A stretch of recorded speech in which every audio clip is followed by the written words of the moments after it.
نحمدہ ونصلی ونسلم علی رسولہ الکریم اما بعد اعوذ باللہ من الشیطان الرجیم بسم اللہ الرحمن الرحیم وَإِذَا قِيلَ لَهُمْ لَا تُفْسِدُوا فِي الْأَرْضِ قَالُوا إِنَّمَا نَحْنُ مُصْلِحُونَ صدق اللہ العظیم وصدق رسولہ النبی الکریم الامین اللہم صلی علی سیدنا و مولانا محمد معدن الجود والکرم وآلہ وصحبہ وبارک وسلم الصلاۃ والسلام علیک یا سیدی یا رسول اللہ وعلی آلک واصحابک یا سیدی یا حبیب اللہ۔ حمد و صلاۃ کے بعد روحانی مسائل میں سے ایک بڑا مسئلہ ہوتا ہے تملق کا مسئلہ، چاپلوسی کرنا۔ کسی بھی بلند مرتبہ شخصیت کو یا صاحب منصب کو دیکھ کر اس کی چاپلوسی کرنا، اس طرح عاجزی کرنا کہ اس سے اپنے مفادات نکلوائے جا سکیں، یہ ہمارے دور کا بڑا سلگتا ہوا مسئلہ ہے۔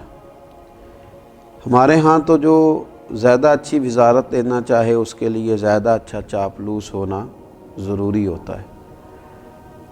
حضرت سعدی شیرازی رحمۃ اللہ علیہ فرمایا کرتے تھے کہ لکڑی کو گھن کھاتا ہے، بڑے لوگوں کو چاپلوسی کھا جاتی ہے، خوشامد کھا جاتی ہے۔ چاپلوسی کرنا، جھوٹی تعریفیں کرنا، یہ روحانی مسائل میں سے ایک بڑا مسئلہ ہے۔ اللہ تبارک و تعالیٰ نے قرآن مجید میں منافقین کی ایک بات کا ذکر فرمایا۔ وَإِذَا قِيلَ لَهُمْ لَا تُفْسِدُوا فِي الْأَرْضِ، جب ان سے کہا جائے نا کہ زمین میں فساد نہ پھیلاؤ، قَالُوا إِنَّمَا نَحْنُ مُصْلِحُونَ، کہتے ہیں ہم تو سنوارنے والے ہیں، ہم تو صلح جو لوگ ہیں۔ حضرت صدر الافاضل رحمۃ اللہ تعالیٰ علیہ ارشاد فرماتے ہیں کہ کفار سے میل جول رکھنا، ان کی خاطر دین میں مداحنت کرنا، اہل باطل کی چاپلوسی کرنا، ان کی خوشی کے لیے صلح کل بن جانا، اظہار حق سے بچنا، یہی تو منافقین کا طریقہ ہے کہ مسلمانوں کے پاس آتے تھے تو ان کی خوشامد کرتے تھے، ادھر جاتے تھے تو ان کی خوشامد کرتے تھے، جب کہا جاتا تھا فساد نہ کرو تو کہتے ہم تو صلح کرنے والے ہیں، گویا دونوں گھروں کو راضی رکھنے والے ہیں۔ چاپلوسی کرنا، خوشامد کرنا اور ناجائز کرنا۔ اگر آپ کسی شخص کو اچھا جانتے ہیں تو اس کے لیے خیر کے جملے کہیں، لیکن اس کی پشت کے پیچھے بھی تو کہے جا سکتے ہیں۔ ہمارے زمانے کے اندر منہ پر تعریفوں کے لمبے پل ہیں، لمبی باتیں ہیں، لمبی تعریفیں ہیں، لیکن پشت کے پیچھے اللہ اکبر، یہ وہی لوگ ہیں جو سامنے بڑی تعریفیں کر رہے تھے، لیکن جب وہ شخص چلا گیا تو پھر ان کا ذوق ہی بدل گیا۔ تو یہ ایک بڑا عجیب مسئلہ ہے۔ یہ کون لوگ کرتے ہیں یہ کام؟ زیادہ تر یہ وہ لوگ کام کرتے ہیں جن کی طبیعت آرام پسند ہوتی ہے، خود محنت نہیں کرنا چاہتے، کسی کی چاپلوسی کر کے، کسی کی خوشامد کر کے اپنے معاملات زندگی چلانا چاہتے ہیں، خود مشقت کا رستہ اختیار نہیں کرتے۔ کچھ لوگ ایسے ہوتے ہیں جنہیں منصب چاہیے ہوتا ہے تو وہ کسی صاحب منصب کی اتنی رج کے تعریف کرتے ہیں، اتنا اس کے پیچھے چلتے ہیں، اتنا آگے لے جاتے ہیں، اس کی کسی غلطی کو غلطی ماننے کو تیار نہیں ہوتے۔ صرف اتنی بات ہوتی ہے کہ اس صاحب منصب کے ساتھ ملوں گا تو کوئی چھوٹا موٹا عہدہ مجھے بھی مل جائے گا۔ کچھ لوگ اس لیے چاپلوسی کرتے ہیں کہ انہیں شہرت کی ضرورت ہوتی ہے، انہیں چاہیے ہوتا ہے کہ میرا بھی نام ہو جائے، کسی بڑی جماعت کے نمائندے بن گئے، کسی بڑے آدمی کے نمائندے بن گئے تو اس کی جائز ناجائز ترجمانی کر کے وہ کیا کرتے ہیں، وہ اپنے لیے شہرت کا سامان اکٹھا کرتے ہیں۔ یہ لوگ ایسے ہوتے ہیں کہ جن کی پھر کوئی اپنی زندگی نہیں رہتی، کوئی اپنی شخصیت نہیں رہتی، کوئی ان کا اپنا وقار نہیں رہتا۔ ہاں، اگر تم نے تعریف کرنی ہے، اگر تم نے کوئی بات کرنی ہے تو رب رسول کی کرو، حضور کے صحابہ کی عظمت بیان کرو، نبی پاک کی اولاد پاک کا ذکر کرو، اولیاء اللہ کا ذکر کرو، دین اسلام کی تعریف کرو، دین کی حمایت کرو، دین کے بارے میں لوگوں کو آگاہی دو۔ اور پھر ڈھیر سارے لوگ ایسے ہوتے ہیں کہ جب وہ کسی کی تعریف کر رہے ہوتے ہیں تو پھر انہیں اس کی تنقید بھی کرنی پڑتی ہے اس پر جو اس کا مخالف ہوتا ہے۔ اس کے دشمنوں کے بارے میں انہیں برا رویہ بھی اختیار کرنا پڑتا ہے۔ اس کا لازمی نتیجہ یہ نکلتا ہے کہ پھر یہ عداوتیں پھیلاتے ہیں، نفرتیں پیدا کرتے ہیں، بہت سارا نقصان ان کی وجہ سے ہوتا ہے۔ بغض، کینہ، عداوت، ان چیزوں کو فروغ دینے میں یہ چاپلوس لوگ بڑا کردار ادا کرتے ہیں۔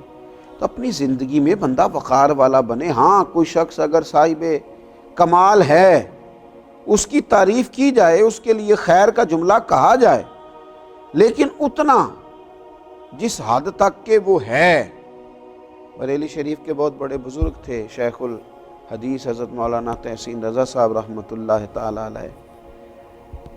مجھے کچھ ان پر لکھنے کا موقع مل رہا تھا تو میں نے لکھ دیا کہ حضرت تہجد کے وقت اٹھتے ہیں، تہجد پڑھتے ہیں۔ میری ان سے بڑی عقیدت تھی۔ تو حضرت صدر العلماء رحمۃ اللہ تعالی علیہ مجھے فرمانے لگے، مجھے فون آیا ان کا، کہنے لگے میں تہجد کی نماز نہیں پڑھتا، میں رات کو دیر تک مجھے مطالعہ کرنا پڑتا ہے، صبح چونکہ مجھے اسباق پڑھانے ہوتے ہیں تو میں رات ہی کو کچھ نوافل ادا کر کے لیٹتا ہوں۔ الحمدللہ سالوں بیت گئے ہیں، فجر کی نماز تو کیا جماعت بھی میری کبھی قضا نہیں ہوئی۔ جماعت سے فجر پڑھتا ہوں لیکن تہجد میں پابندی سے نہیں پڑھ پاتا، میں اٹھتا ہوں۔ وہ بات لکھو جو خوشامد کے دائرے میں نہ جائے، جو ایسی نہ ہو جو خلاف واقعہ ہو۔ ہمارے بزرگ اس کو سختی سے ناپسند کرتے، سختی سے۔ ہم نے دیکھا کچھ مشائخ کو دیکھا، اگر کسی شخص نے مبالغہ آرائی کے ساتھ ان کی تعریف کی تو انہیں روک دیا۔ انہوں نے کہا نا بھائی، میں اس منصب کا اہل نہیں ہوں، مجھے صرف وہ کہو جس منصب کا میں اہل ہوں۔ لیکن یہاں خوشامد ہے کہ بڑی لمبی چوڑی ہے۔ اللہ کے پیارے رسول صلی اللہ تعالی علیہ وآلہ وسلم نے ارشاد فرمایا، جس نے کسی غنی کی، مالدار کے لیے، حضور فرمانے لگے جس نے کسی مالدار کے لیے عاجزی اختیار کی اور اپنے آپ کو اس کی تعظیم اور مال و دولت کے لالچ کے لیے بچھا دیا، صرف مال کی وجہ سے، دولت کی وجہ سے اپنے آپ کو اس کے سامنے بچھا دیا، تو حضور فرماتے ہیں ایسے شخص کی 2/3 غیرت اور دین کا آدھا حصہ جاتا رہا۔ 2/3 غیرت چلی گئی، آدھا دین چلا گیا، کیونکہ اس نے مالدار کے سامنے خوشامد کر دی، اس نے جناب اس کے سامنے اپنے آپ کو جھکا دیا۔ ہاں، ایک جگہ خوشامد کرنے کی اجازت دی میرے نبی پاک صلی اللہ تعالی، حضور نے اجازت دی۔ اللہ کے محبوب علیہ السلام فرمانے لگے، یہ بھی امام بہقی نے اس کو لکھا ہے، حضور علیہ السلام نے فرمایا خوشامد کرنا مومن کے اخلاق میں سے نہیں ہے، مگر علم حاصل کرنے کے لیے خوشامد کر سکتا ہے، اپنے اساتذہ کے لیے، اپنے مشائخ کے لیے، ان کی محبت میں کچھ ایسے کلمات کہہ سکتا ہے جس سے ان کا دل اس کی طرف مائل ہو اور اپنے سینے کے علوم سے اسے آگاہ کر دیں۔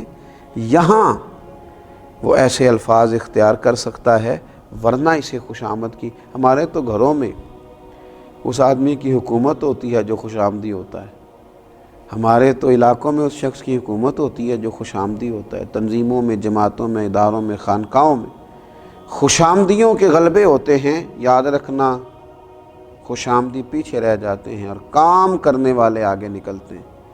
کام کو ہی دوام ہے، کام ہی ہمیشہ باقی رہتا ہے۔ خوش آمد نہ کریں، کام کریں، ڈیوٹی کریں۔ یہ خوش آمد تو ایک روحانی مرض ہے، اللہ تعالی ہمیں اس مرض سے نجات عطا کرے۔